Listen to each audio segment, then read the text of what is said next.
Friends, अब तक जो वीडियो में हमने क्लियर कवर के बारे में डिस्कस किया, क्या यह एक इम्पॉर्टेंट रोल प्ले करता है फॉर आरसीसी स्ट्रक्चर और RCC structural member? Answer is yes. अब इसको मैं आपको क्विकली दिखाऊंगा फ्रेंड कि किस तरह से इंडियन स्टैंडर्ड 456 ने एक बहुत ही महत्वपूर्ण स्थान दिया है, मीन्स बहुत ही लॉजिकल इंपॉर्टेंस दिया है किसी भी आरसीसी स्ट्रक्चर की स्ट्रेंथ, ड्यूरेबिलिटी को इंश्योर करने के लिए। फ्रेंड्स, लेट्स कंटिन्यू 2.3 के आगे हम पॉइंट्स को एक्सप्लोर करते हैं। यहाँ पे जिसको मैं मार्क कर रहा हूँ उसको केयरफुली अंडरस्टैंड कीजिए। क्या लिखा हुआ है? Clear cover. तो कवर से रिलेटेड कुछ इंपॉर्टेंट एस्पेक्ट जो सिविल इंजीनियर को समझ आनी चाहिए फ्रेंड। जब मैं कवर की बात कर रहा हूँ तो यहाँ दो तरह के कवर की बात होती है फ्रेंड। एक होता है नॉमिनल कवर, जिसको कि साइट पे पॉपुलरली हम क्या कहते हैं, क्लियर कवर भी बोलते हैं फ्रेंड, राइट। और एक कवर की बात करें that is called effective cover. Nominal cover and effective cover के बीच में डिफरेंस को क्विकली अंडरस्टैंड कर लेते हैं। इन दोनों टर्म को अंडरस्टैंड करने के लिए मैं एक सिंपली आरसीसी बीम को कंसीडर करता हूँ फ्रेंड। यहाँ पे देखिए बॉटम में आपकी स्टील है, ये इस बीम में इस तरह से देखिए फ्रेंड। बॉटम में ये देखिए जो लाइन मैं अभी ड्रॉ कर रहा हूँ ये बेसिकली कंक्रीट का आउटर फाइबर है और ये स्टील रिइंफोर्समेंट। तो स्टील रिइंफोर्समेंट की आउटर फाइबर यहाँ से ये कंक्रीट की आउटर फाइबर के बीच की जो डिस्टेंस होती है this is nothing but clear cover, जिसको कि समटाइम्स नॉमिनल कवर भी हम कहते हैं। लेकिन जैसे ही फ्रेंड आप ये कंक्रीट की आउटर फाइबर से आप डिस्टेंस मेजर करें किसकी, स्टील रिइंफोर्समेंट की सेंटर लाइन को, this become your effective cover. और इफेक्टिव कवर की बात करें फ्रेंड तो इसको कहाँ पे कंसीडर किया जाता है? डिजाइन में, जब आरसीसी मेंबर को डिजाइन किया जाता है। और फ्रेंड जब हम बात करें क्लियर कवर की तो ये कहाँ पे आपको देखने को मिलेगा? Site execution. Means site execution पे जो कवर की बात करेंगे वो कौन सी वो कवर की बात करेंगे? Clear cover which is nominal cover. देखिए फ्रेंड यहाँ पे कंसल्टेंट ने इसलिए कंस्ट्रक्शन ड्राइंग में इन्होंने क्या मार्क किया हुआ है? Clear cover. Means site execution के लिए जो कवर यूज की जाती है that is a clear cover. अब आपको समझने वाली बात यह है फ्रेंड कि जो अलग अलग आरसीसी मेंबर होते हैं उसके लिए कितनी क्लियर कवर ली जाती है। मेरी एक बात को याद रखिए कि एक सिविल इंजीनियर से इंटरव्यू के दौरान पूछ ली जाती है एक पर्टिकुलर आरसीसी स्ट्रक्चरल मेंबर में कितनी कवर क्लियर कवर ली जाती है। सबसे पहले देखिए फ्रेंड क्या लिखा हुआ? स्लैब। स्लैब के लिए कितना लेना है? 20 mm। कहने का मतलब लेट सपोज इस तरह से मैं एक स्लैब को कंसीडर करता हूँ जिसकी थिकनेस 150 मिलीमीटर है। बॉटम में इस तरह से रिइंफोर्समेंट प्लेस की गई है फ्रेंड और ये कंक्रीट का आउटर फाइबर है बॉटम में। तो स्लैब में आप देखेंगे कि स्टील का ये आउटर फेस एंड कंक्रीट का आउटर फेस, ये जो डिस्टेंस होगा कितना होगा? 20 मिलीमीटर। ये इसकी बात कर रहे हैं। Next again very important, RCC wall. यहाँ पे आरसीसी वॉल को समझिए कौन सी बात कर रहे हैं हम? Retaining wall. इन्होंने क्या लिखा? 40 मिलीमीटर किसके साइड में? अर्थ साइड में। फिर 20 मिलीमीटर इन बेसमेंट साइड। कहने का मतलब लेट सपोज आप इस तरह से रिटेनिंग वॉल बना रहे हैं बेसमेंट के लिए, दिस इज मैंडेटरी, ये इसकी फाउंडेशन है। और इस तरह से आपने स्लैब कास्ट कर दी है, राइट। और इस तरफ से लेफ्ट साइड में जिसको मैं हैच कर रहा हूँ ये इस तरह से आपने अर्थ फिल किया हुआ है। और ये जो पोर्शन है जिसको मैं लिख रहा हूँ this is a basement part, right. तो इधर की साइड में बेसमेंट के साइड में जो क्लियर कवर आपको लेना है वो कितना लेना है? 20 मिलीमीटर।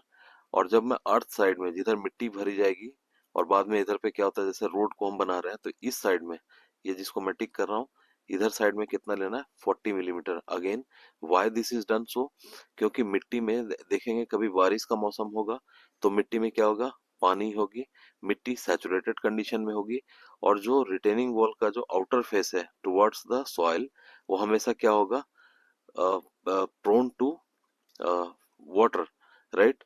हमेशा पानी के संपर्क में आने की कोशिश करेगा। इसलिए यहाँ पे एडिशनल मार्जिन दी जाती है रिइंफोर्समेंट को कोरोजन से बचाने के लिए। इसलिए यहाँ पे 40 mm का प्रोविजन किया जाता है। इनसाइड बेसमेंट क्या है? बेसिकली स्पेस आप क्रिएट कर रहे हो, इधर पे पानी का प्रोविजन नहीं मिलेगा, ठीक है। तो यहाँ पे रिइंफोर्समेंट के लिए जो क्लियर कवर प्रोवाइड की जाती है दैट इज अ 20 मिलीमीटर। देखिए friend share wall and columns दोनों के लिए क्या है? 40 मिलीमीटर, राइट। दोनों के लिए 40 मिलीमीटर का क्लियर कवर यूज किया जाता है। Next beams. बीम्स के लिए कितना लेता है फ्रेंड? 25 मिलीमीटर। इस बात को ध्यान रखिएगा। फुटिंग्स कितना लिखा हुआ है? 50 मिलीमीटर। यहाँ पे फुटिंग्स की बात करें फ्रेंड ये हो सकता है रिटेनिंग वॉल की फुटिंग हो सकती है, आइसोलेटेड फुटिंग्स हो सकती है, कंबाइंड फुटिंग्स हो सकती है फ्रेंड, तो इसके लिए कितना लेना आपको 50 मिलीमीटर। अब नेक्स्ट जो इम्पोर्टेंट पार्ट है क्या, राफ्ट। राफ्ट के लिए इन्होंने क्या लिखा 75 मिलीमीटर, एंड यहाँ पे क्या मार्क किया हुआ है बॉटम। कहने का मतलब मैं किसी बिल्डिंग की राफ्ट में कंक्रीटिंग करने का प्लान कर रहा हूँ, तो बॉटम में जो स्टील है और जो एक्सट्रीम फाइबर ऑफ कंक्रीट है उसके बीच में क्लियर कवर कितनी होनी चाहिए फ्रेंड, 75 मिलीमीटर। लेकिन ऊपर में क्या लिखा हुआ फुटिंग्स या फाउंडेशन, तो यहाँ पे देखेंगे टॉप रेनफोर्समेंट के लिए आपको कितना मिनिमम कवर प्रोवाइड करना है, दिस इज अ 50 मिलीमीटर।